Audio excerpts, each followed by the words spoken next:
আজ আপনাদের জানাবো পশ্চিমবঙ্গ সহ দেশ এবং বিদেশের বাছাই করা 20টি গুরুত্বপূর্ণ তাজা সংবাদ। আপনি যদি এই চ্যানেলে নতুন হয়ে থাকেন তো চ্যানেলটিকে অবশ্যই সাবস্ক্রাইব করবেন, কারণ আপনার একটি মূল্যবান সাবস্ক্রাইব এই চ্যানেলের জন্য অত্যন্ত গুরুত্বপূর্ণ। তো বন্ধুরা, 1 নম্বর সংবাদটি হচ্ছে গঙ্গাসাগর সেতুর শিলান্যাস। মুখ্যমন্ত্রী মমতা বন্দ্যোপাধ্যায় আজ মুড়িগঙ্গা নদীর ওপর প্রস্তাবিত দীর্ঘ সেতুর ভিত্তিপ্রস্তর স্থাপন করেছেন। 1700 কোটি টাকা ব্যয়ে নির্মিত এই সেতুটির কচুবেড়িয়া ও লট এর 8-এর মধ্যে সরাসরি সংযোগ তৈরি করবে। 2 নম্বর সংবাদটি হচ্ছে এসআইআর ইস্যুতে মমতার হুঁশিয়ারি।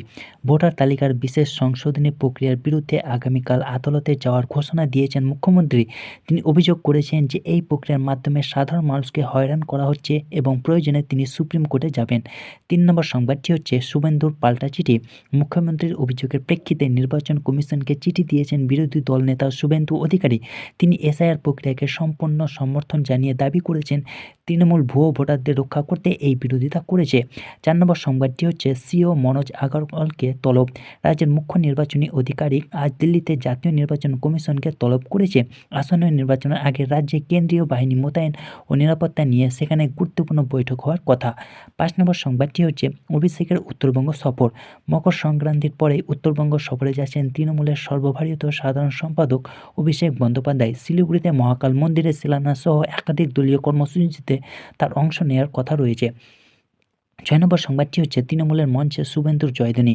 পূর্ব মেদিনীপুরের একটি দলীয় সভায় তৃণমূল নেতা তরুণ জানাকে বিরোধী দলনেতা শুভেন্দু অধিকারীর নামে স্লোগান দিতে দেখা গেছে। এই ঘটনায় শাসক দলের অন্দরে ব্যাপক অস্বস্তি ও বিতর্কের সৃষ্টি হয়েছে। 7 নম্বর সংবাদটি হচ্ছে ডোমিসাইল সার্টিফিকেট নিয়ে সংঘাত। মুখ্যমন্ত্রী রাজ্য সরকারের দেওয়া ডোমিসাইল সার্টিফিকেট এসআইয়ের শুনানিতে গ্রহণ করা হচ্ছে না। পাল্টা শুভেন্দু অধিকারী দাবি করেছেন অবৈধ অনুপ্রবেশকারীদের ভোটার তালিকায় রাখতে নিয়ম ভাঙার চেষ্টা হচ্ছে। 8 নম্বর সংবাদটি হচ্ছে বিজেপির সংকল্প যাত্রা। রাজ্যের বিভিন্ন প্রান্তে বিজেপি আজ থেকে সংকল্প যাত্রা শুরু করেছে। আসন্ন বিধানসভা নির্বাচনকে সামনে রেখে জনমত গঠনে এই কর্মসূচি নেওয়া হয়েছে বলে খবর। 9 নম্বর সংবাদটি হচ্ছে সন্দেশখালীতে পুলিশকে মারধর। পলাতক তৃণমূল কর্মী মুসা মোল্লাকে ধরতে গিয়ে গ্রামবাসীর হামলার মুখে পড়েছে পুলিশ। এই ঘটনায় অন্তত 6 জন পুলিশকর্মী আহত হয়েছেন এবং এলাকায় উত্তেজনা বিরাজ করেছে।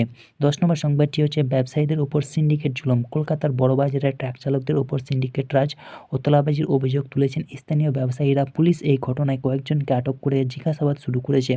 11 নম্বর সংবাদটি হচ্ছে চাকরি প্রার্থীদের বিক্ষোভ। আজ বিকাশ ভবন অভিযানের ডাক দিয়েছিলেন এসএসসি চাকরি প্রার্থীরা। জমায়েত শুরু হতেই পুলিশ ধরপাকড় শুরু করায় এলাকার রণক্ষেত্রের চেহারা নেই। 12 নম্বর সংবাদটি হচ্ছে মেদিনীপুরে মহিলাকে নিগ্রহ।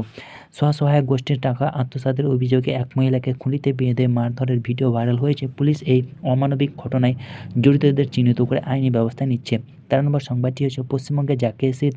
সোমবার থেকে রাজ্যে তাপমাত্রার পারদ উল্লেখযোগ্যভাবে নেমেছে। আবহাওয়া দপ্তর জানিয়েছে আগামী কয়েকদিন বেশ কিছু জেলায় কোল্ড ডে পরিস্থিতি ও ঘন কুয়াশাই থাকবে। 14 নম্বর সংবাদটি হচ্ছে গঙ্গাসাগর মেলা এআই নজরদারি। আসন্ন মেলার নিরাপত্তায় প্রথমবারের মতো কৃত্রিম বুদ্ধিমত্তা এবং এআই চালিত সিসিটিভি ক্যামেরা ব্যবহার করছে প্রশাসন।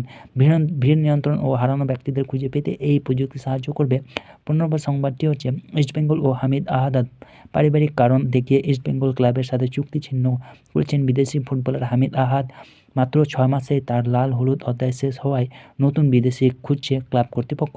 16 নম্বর সংবাদটি হচ্ছে শামি ও দেবকে তলব। ভোটার তালিকার সংশোধনের শুনানিতে ক্রিকেটার মোহাম্মদ শামি এবং সাংসদ দেবকে তলব করা হয়েছে, তবে খেলার ব্যস্ততার কারণে শামি এখনই হাজিরা দিতে পারবেন না বলে জানা গেছে। 17 নম্বর সংবাদটি হচ্ছে বিশ্ব ইজতেমা সম্পন্ন। হুগলির ধানেকুলিতে টানা 3 দিন চলার পর আজ বিশ্ব ইজতেমা শেষ হয়েছে। কয়েক লক্ষ ধর্মপ্রাণ মানুষ এই অনুষ্ঠানে জমায়েত হয়েছিলেন, যা নির্বিঘ্নে সম্পন্ন হয়েছে। 18 নম্বর সংবাদটি হচ্ছে গ্যাসের দাম বৃদ্ধি। বছরের শুরুতে রান্নার গ্যাসের দাম সিলিন্ডার প্রতি 53 টাকা বৃদ্ধি পায় মধ্যবিত্তের নাভিশ্বাস উঠেছে। এই মূল্যবৃদ্ধির প্রতিবাদে রাজ্যের বিভিন্ন জায়গায় সরব হয়েছে সাধারণ মানুষ। 19 নম্বর সংবাদটি হচ্ছে স্কুল বন্ধের সম্ভাবনা। অতিরিক্ত শৈত্যপ্রবাহের কারণে ত্রিপুরার মতো পশ্চিমবঙ্গ প্রাথমিক স্কুলগুলি কয়েকদিনের জন্য বন্ধ রাখা হতে পারে। 20 নম্বর সংবাদটি হচ্ছে পার্ক সার্কাসের দুর্ঘটনা। কলকাতার পার্ক সার্কাস এলাকায় একটি পুরনো বাড়ির সিলিং ভেঙে পড়ে একজনের মৃত্যু হয়েছে। এই ঘটনায় আরও 2 জন আহত অবস্থায় হাসপাতালে চিকিৎসাধীন রয়েছেন।